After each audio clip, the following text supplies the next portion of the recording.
What is up, everybody? Welcome back to another episode of the Stirfry. It's your boy, Chef T. I'm Will the Spacekid. And our special guest today is RunawayLoveJames. What's up, y'all? What's up? Hey. What is up? What's poppin'? How you living today? Man, life is good, man. Life is good, Life yeah. is great, man. You know, I can't complain. I got no complaints right now. Okay, Yeah. that's good. Yeah, that's good to hear, you know, with all the chaos going on. Good you know, outlook, man. Yeah, that's a good outlook. So you're an entrepreneur, right?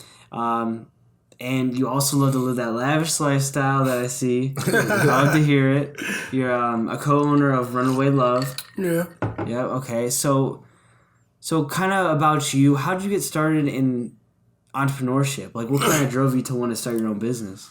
First and foremost, I want to give a big shout out to my co-owner, Joe. Okay. You know what I'm saying? Joseph White. He really did all this himself. I'm not going to lie. The design, you know, the blueprint, how he was going to do it. Right. Really all him. And I ain't going to try to take discredit, all him. You know what I'm saying? Okay. I come in, hard work ethic, got money to help build it. Yeah. You know what I'm saying? But the logo design, you know, getting it started, Right. the blueprint, it was all him. And you're more on like the business side, right? Yeah, I'm more in the. I mean, we was talking about it together. Yeah. I was more pussyfoot while he was working. And Okay. then, you know what I'm saying? You know, we was always in it together, but more so always more him than me. And now I think it's more. I've stepped it up a notch, and I'm more so in it. I know what I'm saying. Now I make the clothes myself. I talk to vendors. I'm more personal, hands on. You know what I'm saying? It started to really take off during this pandemic, but I don't know how it's a pandemic because our business is doing better than ever. But That's good. Wow. you know, so That's amazing. yeah, it's really good. Got to give all the honor to God and the hard work. But like I said, I give all the credit to Joe, man. It's Right. really all him. This wouldn't be no Runaway Love without Joe, and that's real. That's real as fuck. It's good that, like, I mean, I think everybody needs a team for sure. Yeah. And you know, you can't grow anything without a good team. But okay, so were you always like kind of in the idea of, okay, I want to start my own business someday? Yeah, I've always been like, I feel like an alpha male. I really not good at taking orders, and I'm not nobody who works a 9 to 5. Yeah. But like you said, lifestyles. I like to get up and maybe just book a flight or just, Yeah. you know, not have to do nothing for a week or on a vacation for a week. You know what I'm saying? I'm more in the 25 now. Like to wake up, work out, you know, see what I can do. You know what I'm saying? I'm learning that time is the most valuable thing. Right. So why do I want to go work a job for 8 hours and then work overtime just to make a decent amount? They're going to kill you on taxes. Getting up your whole day, you got to think, you got to get ready before work, that's an hour. Getting back home, 30, 45 minutes. You know what I'm saying? It's just like, it's nothing wrong with it. It's great jobs out there, like doctors, nurses, you know what I'm saying? Good jobs out there. You know what I'm saying? Yeah. It just, somebody got to work the jobs, and some people meant for that. Some people like that. Some people enjoy it. I don't enjoy it personally. Yeah. I like being in charge of my life. You only got one life. I want to live it for me. I'm making the rules of this shit every day. You feel me? Nobody, I don't want to have to put in time to book a vacation and be trying to plan around these dates. Oh, you can't get these dates off now. You know what I'm saying? I want to book something. I want to book it. You want to be in control. So it sounds like you want to be in control of my your life. life. Yeah, you only got one life. Right. And this shit's short. You see how niggas dying. Chadwick, 43. Yeah, Kobe, it's 40. sad. Crazy. You know what I'm saying? Yeah. So it's like they want you to work and retire at 50, but is you going to make it to 50? Yeah. You got to think about Right, it. yeah, Or because I mean, 65. I think that's a great way to look at it. Death is kind of inevitable, you know. It'll Death happen. is inevitable. It's going to happen. Yeah, that's actually why I just got this tattoo. It says "Memento Mori." Mm-hmm. It means like death is inevitable. It's like you have once you realize that one day you'll die is the day you can start living. You know what I'm saying? For sure. It's like, are we living to die or dying to live? Yeah, exactly. Because if you work in a 9 to 5 in that 30-year pension, and you say you graduate college, take a year to get a job, you 23, 24, 30 years, or let's say now they rate 35, that put you at 60. What living you going to do at 60? You Right, and everyone says that they're like, oh, I'm just going to wait till I can do it when I'm like retired. Like, dude, what? going to do at 60? You tell me, what are you going to do at 60? You're going to be aching, you're going to be fucking, You're going to be trying to pay for some pussy at 60 because the young hoes ain't giving it to you. Yeah, exactly. You're not going to get the full...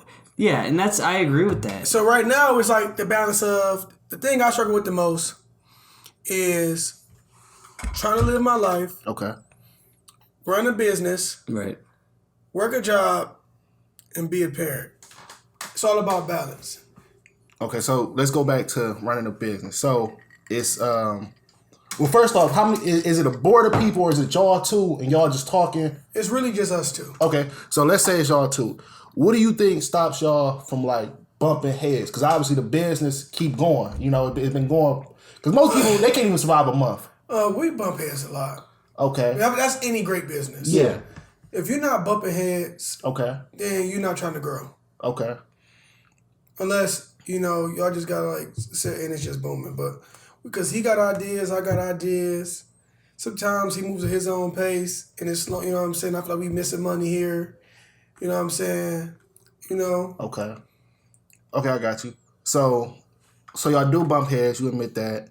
And then also with maybe him being from Detroit, you being from Cleveland. That's the beauty of it because we taking over 2 cities at once. Yeah. Smart. So has it ever been like different things? Because like it's two different cultures. So maybe like a shirt design or a small idea. I will say this about Detroit and their designs. They stuff a certain way. Yeah. Yeah, that's a fact. Because we do customs. So I noticed that about our customs and their customs. They like their stuff a certain way versus ours. Like the Cleveland dude would just be like, the shoes red and black, let me get it red. They want the red and black, then a little bit of this in Detroit, Yeah, maybe like a pattern. Stitching in leather. Yeah, They get detailed. They get detailed out there, real there. We get detailed too, but I think they're more pickier in Detroit. Just from doing business out there. Okay. I love my Detroit family though. It's like my second home. Sounds super dope. Like for, you be able to run this portion, from a whole different city. He got his whole thing. So yeah, how do you balance that? Yeah, that's what I was getting at. Oh, yeah. FaceTime is a gift. Okay. True. FaceTime, we both know what we're doing, and we got a blueprint. And I can go out there. He come out here. It's only a 2-hour drive. So you both are printing shirts both in both cities, right? So you're printing shirts here, right? And then he's doing stuff there. Yeah. Okay, that makes sense. And then we ship. So right. But he will do a lot of custom stuff. You said, right? Yeah, like custom. Like let's say a Jordan coming out this weekend in this yellow, black, and white, and you can't find a shirt to come with it. Right. I'll make you a shirt to that shoe. Right, like so that shirt. Yeah. The love could be like yellow. That's dope. Yeah. That's dope. You know what I'm saying? We make it ourselves, so we can give you anything you want. You might want to run love on the back, and let's say your dude died. I got a dude Runaway Love shirt, but it, ripped on the back. You know what I'm saying? Yeah. You know what I'm saying? Father's Day, I had the #1 down in the back with the Runaway Love. You know what I'm saying? It's different stuff. Then we had when the Black Lives Matters, we had the Runaway Love. We had the fist. Inside, instead of the heart, we had a fist. Okay. For, you know what I'm saying? The Black Lives Matter on the back. So, we do whatever we want with it. You know what I'm saying? Yeah, it's dope. Okay. Yeah. So making customs is definitely dope, but in general, why is that the name? What does that represent or stand for? Joe will have to tell you a little bit more about that, but Okay. and I know, but it's like heartbreak, going through a heartbreak. Runaway love, like run away from the love, fighting demons, So kind of like how everybody has problems. That's something that everybody has. Yeah, heartbroken, losing somebody, death. Anything. Okay. You know what I'm saying? So a lot of people can relate to it. Got you. We like our little emoji, I think a heart is a great, little... Yeah. You go a lot with that. We got the heart guy, nobody never did that, never seen that, different. You want it to be different, but relatable. Okay. Right, yeah. Super dope. I mean, everyone experiences that. I totally get that. What attracted you, though, to it? Because he was already running this business, right? Yeah, back in 2017, he came to me and said, I want to start a clothing line. It's 2017. We at my house, my college apartment. I'm about to graduate. Where you at in Toledo? Yeah. Okay. And he's talking about it, and he's drawing up logos. And I'm picking from the logos. But I'm thinking, which is bullshitting. Right, because everybody wants to... 2 months later, start. he got a shirt. Yeah. Logo on it. He like, we about to do this shit for real. So then, as you know, he said, he makes me some clothes. I get the modeling. And we just doing little shit, making clothes out of all this. But then this year, we just gonna play. We had a fashion show, pop-up shop. I started setting up. I got hands on and went from there. Before, I think we were just like playing around, Right. making clothes for people we knew, not really profiting. Yeah. But people wearing it. You know, like I was like, you started clothes brand and you and him be cool. You make a couple shirts for you and him to wear. Like we got the brand, we know it and people seeing it, but we're not selling it. We're not really making no profit. We're not making no money. Right. We got it, but what is it doing? I think this year we understood that, and then we took the blueprint and we started making money off of it and set it up as a real business. Yeah. So do you think the college like being in college at your college apartment, that probably helped breathe the idea because you had all those people kind of right there in the area to like sell to, right? We didn't really sell in college though. Like we just really? started selling we were just making it and giving it to our friends, having them wear it to promote it. Okay. So he was like I said, we wasn't making no money. It's like get 10 shirts, make 10 shirts. 10 of my friends would get it. Not really selling it. Okay. Just, have your friends and people could see it, promote it. Yeah. This year we kind of cut back. We may start making shirts off for sale. Got an Instagram page for it, business cards, a Facebook page, a website. We took it to the next level. How many of you guys is it? Like just you and him, or you got like people and friends that also help you guys print and help you design? No, it's just really me and him. And it's a headache. It's a gift and a curse. So, enough about kind of like the clothing stuff. I want to talk about you and your kind of personal brand. I know you, from your IG, it looks like you kind of live this like, you love the better things in life. I do. I come from a single mom, 6 kids, poverty, A lot of people rap about it, talk about it, but I was really in poverty. 6 kids, single mom, 1 house. My mama, not against my mama, she put nothing in the fourth effort, you know what I'm saying? The best mom I could ever ask for, there every step of the way. Right. Okay. But the money just wasn't there. And it wasn't like she didn't want the money to be there, like she was pissing off. She just didn't make a lot of money to support 6 kids. So it's hard, yeah. It's expensive to have kids. You know what I'm saying? So, cold winters, not cold winters, but sometimes the gas would be off for a couple of days here and there. She'd be a couple days late. Not the full winter, but like 3 or 4 days or 2 days, or the lights would be off for 2 days. She a couple of days behind, they cut off, you know what I'm saying? Did she get paid? You know what I'm saying?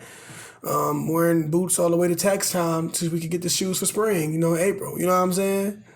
Like, I really experienced that going in the store and I wanted the LeBrons, that was a hot thing we grew up with. The LeBrons just coming out. Oh, those, yeah. And I couldn't get them. Fire. I had to get the Paul Pierce, I remember. Okay. And the other shoes because, she had to set a limit because everybody got to get a pair of shoes. Right. You know what I'm saying? Yeah, six people's crazy. And one income. 6 people may be crazy on 2 people household. Yeah. That's 6 kids. That's a lot of shit. There's a lot of mouths to feed. Yeah. So I really experienced that. And I think that's where I became my shoe fetish from. Because I always wanted the kicks and I couldn't have the kicks. Yeah, they were like, yeah. I wanted them bad and I couldn't have them. And it's like, I knew I wanted the finer things in life. For me, my mom, and I knew it was more to life. I grew up watching Paid in Full, Get Rich or Die, niggas coming from nothing but to something. Yeah. And I became in love with that. Like, I could do it. Not having a dad around. I think I learned a lot from the movies. In the good sense and the bad sense. I think that's where I got my hustle and my ambition from. It makes me go so hard. Okay. Coming from nothing in the movies, just watching niggas go hard and be serious about this paper. But I'm going to tell you one thing about this money, though. It do not make you happy. Mm-hmm. I always thought having money make you happy. And I'm not no millionaire or nothing like that. But I'm doing okay. And money don't make you happy. You still got regular problems. Your mental still got to be okay. Your mental still got to be fine. I was going so hard for money for so long, I fell out of reality with life. That makes sense. Like, missing time with my son, working 80-hour weeks, 90-hour weeks. I'm not seeing my son because I'm working so much. You know what I'm saying? Chasing this money. Thinking that I get this money, life would just be this complete, perfect American dream movie. Once I get this, it'll be way better. And that shit is not true. Yeah.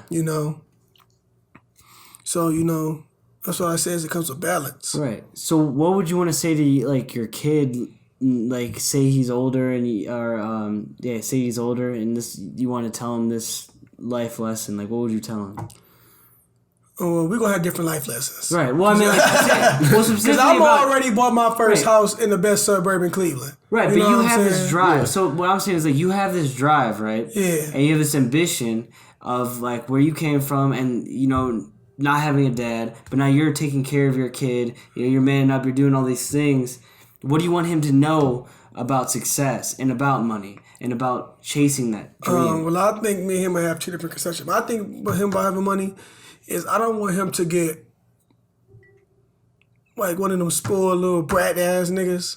Yeah. Who just come from grow up in money, so he don't understand the value of $1 like I do. Okay. You know what I'm saying? Like he is one of them kids who just grow up in money, so he doesn't get the value of money. He just pisses it away, and you know what I'm saying? I think we all know those kids. Yeah, you know what I'm talking about. Yeah. Oh, yeah. Everybody knows. And that's what I'm working hard on. I don't want him to be.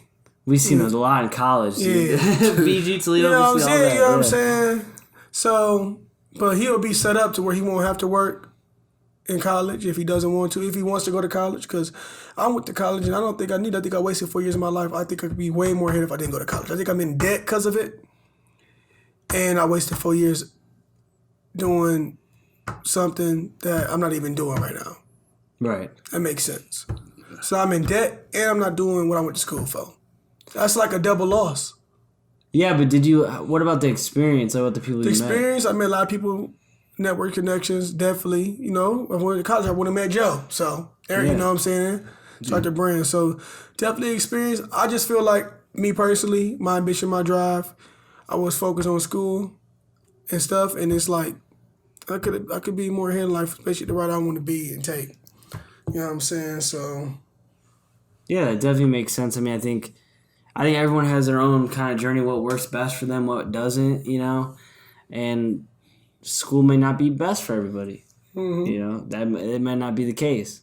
But for some people it is good, because someone has to be those doctors, someone has to be those,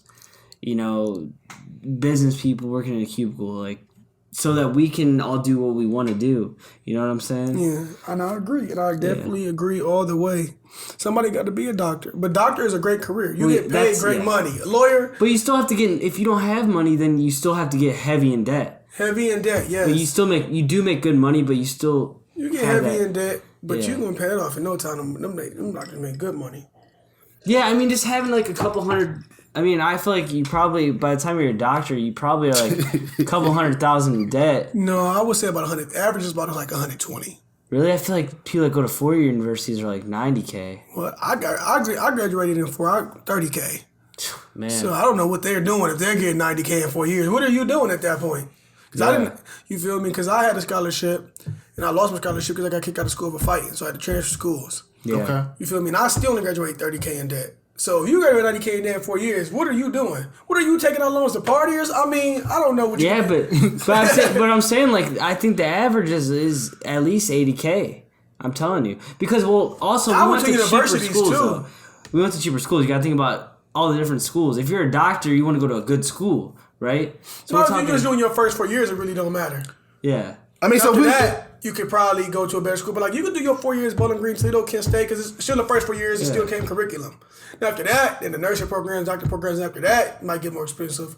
But that still put you like, let's say you go to Toledo for your first 4 years at Akron, or them are good schools and them are universities. Yeah. But and that paper, end of the day, is the same no matter where it comes from. It's gonna represent the same thing. Oh, right. Yeah, but you know how families are. I mean, just in general. Yeah.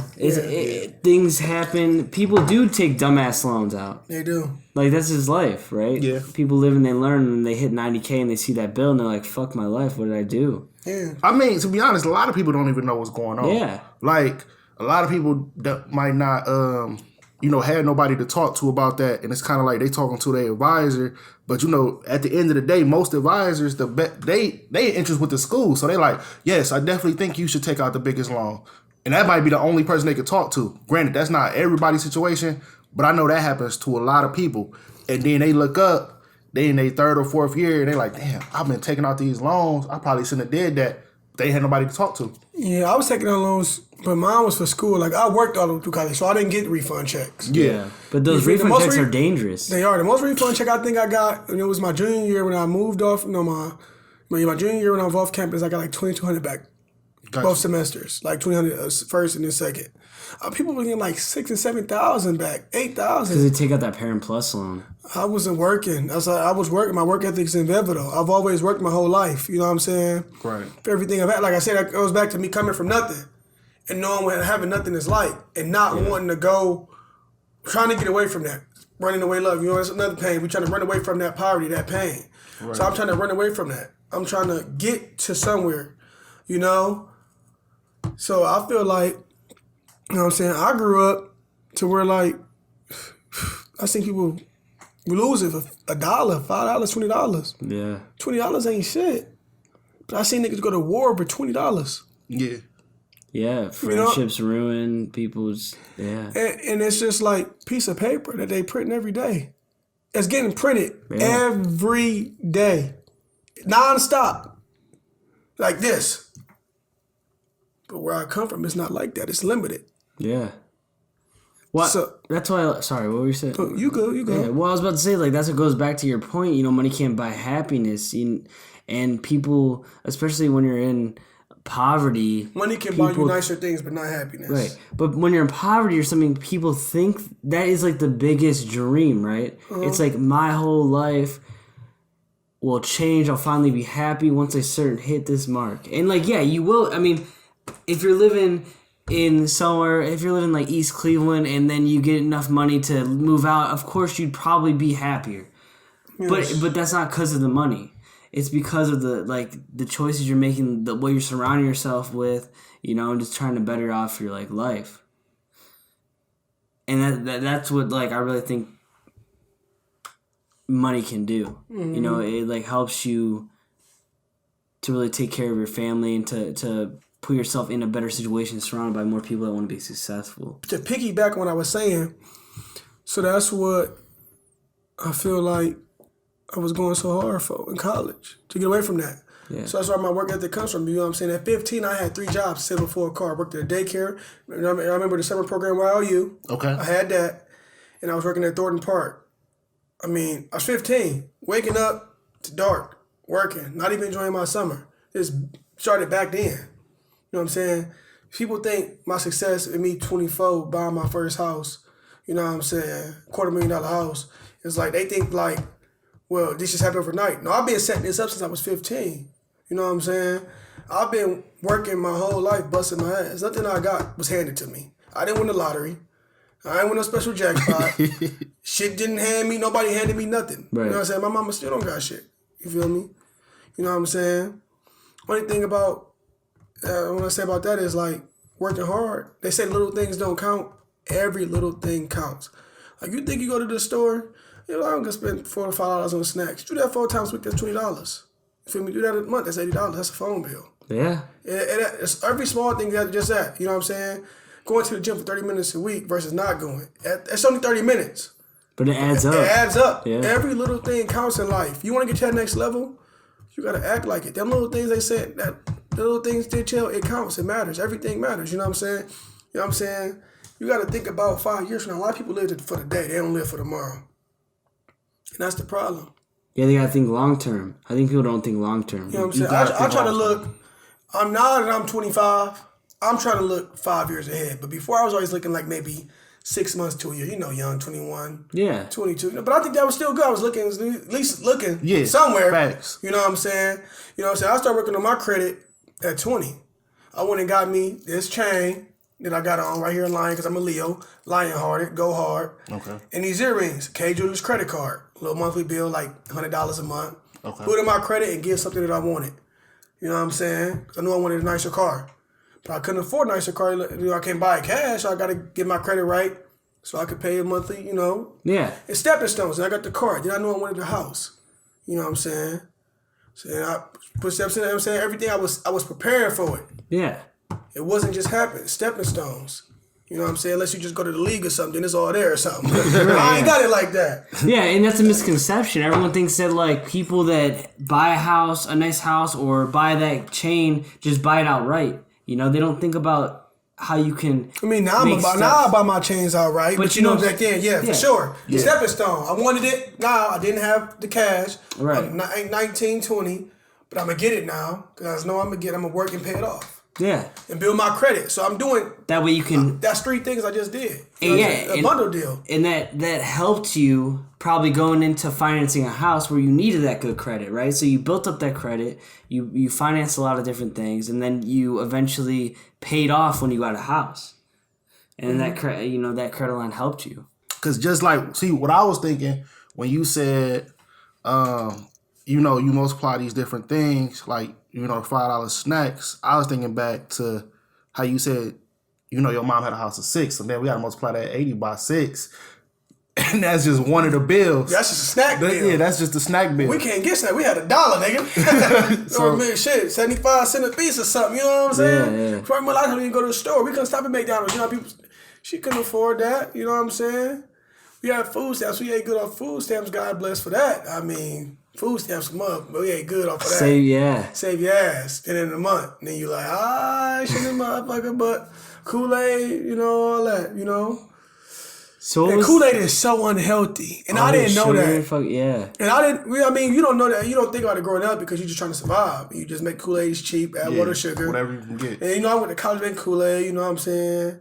Then I'm like, this shit is so unhealthy. And I had my kid. I'm like, I'm done. And that's when I started making Kool-Aid. And I had my son who was born. Like, I want him growing up on this. You know what I'm saying? This shit is unhealthy. Sugar and water. But once again, it costs more to be healthy. Yeah. But it's an investment, though. It's an investment. But you got to think. When you go to poverty, you're not thinking about eating healthy. You're thinking about trying to eat to survive. That's your meal. Yeah, you get anything. You know what I'm saying? You got to feed 6 kids. You don't think about healthy. You think about how can you feed these 6 kids and everybody eat. Yeah. They're thinking about healthy. And that's what's so crazy. And then the funny thing about it is they got enough food to end poverty. But niggas are starving. You see the article during the pandemic in Idaho, they got piles, probably the size of this room, of potatoes. Because they were corona, we got to eat, a lot of places sell with their French fries. Yeah. But with the corona, restaurants closed. So they don't need the potatoes for French fries. So the piles are just sitting there going bad instead of giving that shit away. Yeah. And that's like all industries of farming. So like, dude, milk was like that too. They just had to dump milk. They fucking thrown away. They're just dumping milk and people is starving. Yeah. Dumping this shit. But that's like the government. The government should have made an action. You know what I'm saying? Like with that. So I mean, they say America's a great place to live, but it's really fucked up. Yeah. Y'all watch Snowfall? Yeah. Eye opener. I haven't watched it yet, no. I always knew about the pandemic in the 80s and how the CIA was putting drugs in the hood. Oh, yeah dude. Yeah. But Snowfall really eye-opens it to a different level. Yeah. Yeah. It's crazy. Yeah, I read this book. Ruining our community. Yeah. Ain't doing it in the white community. No offense to you, Yeah. But ruining the community. CIA. Yeah, it starts with the government, right? The government back then, I mean, it still is corrupt as fuck. But like definitely corrupt as fuck. But it's Donald a little Trump's more... a fucking president. He talking about grabbing girls by the pussy in interviews. Yeah. But it's a little... the one good thing is like it's a little more exposed with Twitter and social media and stuff. So they can't do those exact same things now, which they still do those things for sure. There's no doubt about that. But like back then, it's crazy that they pulled off these stunts where like... They would have undercover people literally plant shit, or they would have they would do these long schemes just for what payoff. Like, what was the payoff? There was no payoff. You know what I'm saying? Mm-hmm. It is crazy. It is crazy. Well, what was the most craziest thing you've bought? Like, just on a whim? The craziest thing? I bought a lot of wild shit. Yeah. I could have a TV show and all the stupid, because I done bought a lot. So it might not even be about the price specifically, but it's like somebody else wouldn't get that specific thing. All right, for my birthday, for example, birthday outfit, it's Gucci made. I bought the scarves, like the scarves. Yeah, I got you. Bought 5 of them. Took it to, since God know, and paid them to sew it together as a suit. So the outfit don't exist. It don't exist. It's only made for me, to me, tailor, size me, all that. 1-on-1. Only one in the world. And it's real Gucci, authentic Gucci scarves. Wait, was that the one you were wearing? I'm about to start a company off of that, yeah? Was that the one you were wearing your... Oh, that's dope. That's funny as fuck. Those people that make the custom shit. I'm about to start a business off of that. And that's my next business. Yeah. Louis, Gucci, any brand you want, towels, scarves, bucket hats, all that. So when you came up with the idea, it was just like I wanted shit on it. I wanted shit. I got you. I wanted to feel me this whole 25 because where I'm from, a lot of niggas don't make it 25. We from the same spot. You know what's going on. Okay. You know, friends we done lost. People we know. That's fact. So, you know, they say make 25, you officially an OG. So I had to make my presence known as an OG. That's why I wanted to, you know, wanted to give them something they never seen before. Because everybody know I be in the fashion. I like fashion. I got my own clothing line. I like dressing good. Dressing good make you feel better. Make you feel better. You know, jumping outside just looking good, dressing nice, make you feel better about yourself, about your day. You know? So I want to do that. That's just one of the crazy things I recently bought. I bought my son a watch. It's 6 months, custom. You know, you see his neck like this. He can't even hold his neck up, but got a little watch on. Yeah. Bought a lot of crazy shit in my life. Hell yeah. I bought a lot of crazy shit for real. Well, I definitely say you got a really inspiring story. You know, it's a lot that people can take away from this, especially just how to spend their time. Yeah, basically just like that time counts. I think if people don't take anything from this, they need to take that time counts. Yes, everything else is kind of like an opinion, you know, whether money buy happiness or whatever, but time counts. Like, if you ain't learned anything else from this podcast, I feel like that's something that you should have took from this. Invest in yourself. Yeah. Build your credit. Okay. Because this, people say I'm going to save up by a business. Why not build your credit and buy a business? Because if the business fails, you file bankruptcy, you still got your cash. Damn right. Once that cash gone, it's gone. Most business owners are in debt. Like when they start, you know, that anything. That's another misconception. Yeah, I agree. Yeah, credit's a very useful credit, tool. Spend that credit. Keep that cash. Yeah. You can file bankruptcy on that credit. Can't file bankruptcy on that cash. Once that cash gone, it's gone. Credit, you just look at I can't pay it back. Restart. Your cash. Restart. Yeah. Build that credit. Balance. Invest in yourself.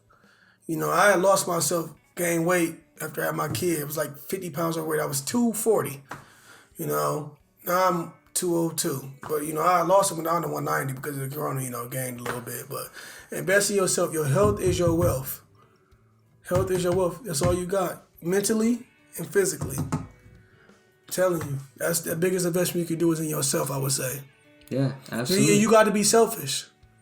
And people are going to get offended. But you got to be. If you want to hit your goals and you set goals, you're going to have to be selfish, hit them goals. And people not going to understand. You know? That's honest. You know, like, boom, for me, for example, I was living my being. We had a family. When we was living together, we were still together. Okay. She didn't understand why I was working so much. That's one of the problems we had. I had goals I needed to get this money for to invest. She didn't understand that.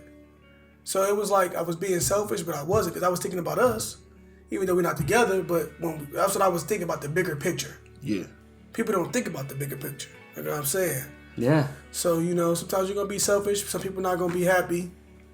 But gotta do what you gotta do because, like I said, you only got one life. You gotta live it for you and make your rules. If your life try to make everybody happy, is you really going to be happy. That's facts. And that's a perfect note to end on, I think. And don't be afraid to cut somebody off or distance yourself. Ooh. People will drag you down. I took a lot of losses trying to take people from my childhood with me. Put them on, help them out, show them the ropes. A lot of losses. Set me back even more. Everybody can't go with you. You gotta lead some people. That's the hardest lesson I had to learn. It's hard and it hurt. Yeah. It hurt because you love them. You care for them.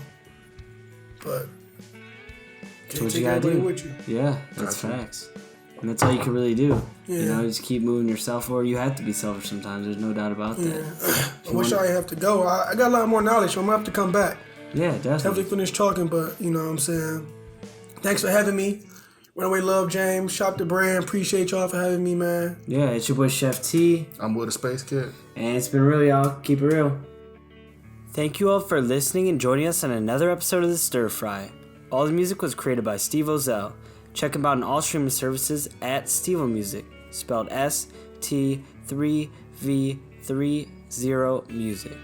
Also, if you enjoyed this podcast, please subscribe and leave a review. We'd greatly appreciate it. And see you next Tuesday when we talk with Nina Ross. She's a comedian and internet personality. She talks about her discovery of comedy and how it's helped her grow as a person.